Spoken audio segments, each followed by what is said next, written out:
Hello everyone, this is Archie Verma and today we are going to discuss about the excretory system of frog. So without any delay, let's start.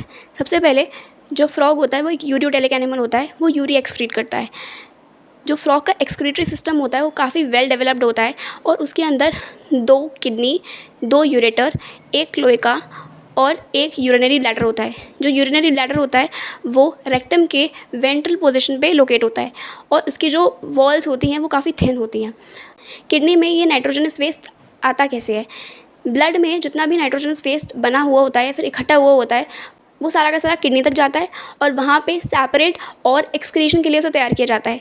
अब kidney से निकाल के इसको ureter में भेजा जाता है और यूरेटर से वो यूरिनरी ब्लैडर में जाता है और स्टोर हो जाता है और फिर यूरिनरी ब्लैडर के थ्रू वो क्लोएका में जाता है और क्लोएका से एक्सक्रीट आउट कर दिया जाता है। मेल फ्रॉग्स में जो यूरेटर होता है वो यूरिनोजेनिटल डक्ट की तरह काम करता है। फीमेल्स में वो सिर्फ और सिर्फ यूरेटर होता है, वो यूरिनोजेनिटल डक्ट नहीं होता।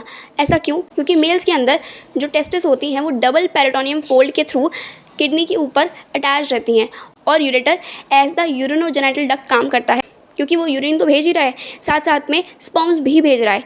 इस वजह से मेल्स के अंदर वो यूरिनोजेनिटल डक्ट की तरह काम करता है, लेकिन फीमेल के अंदर जो ओवा का पैसेज है और जो यूरिन का पैसेज है वो अलग अलग होता है।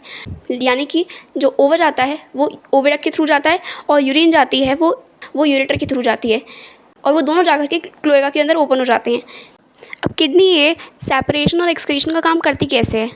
पहली बात तो किडनी जो होती है वो पोस्टीरियर साइड पे प्रेजेंट होती है, वेंट्रल कॉलम के दोनों साइड। इसके अंदर बहुत सारे स्ट्रक्चरल और फंक्शनल यूनिट्स होती हैं जिसको बोला गया है यूरिनिफेरस ट्यूब्यूल या फिर नेफ्रॉन, और यही जो होती है वो फंक्शनल रोल प्ले करती है और सेपरेशन और एक्सक्रीशन का काम करती है। This was all about excretory system. Thank you.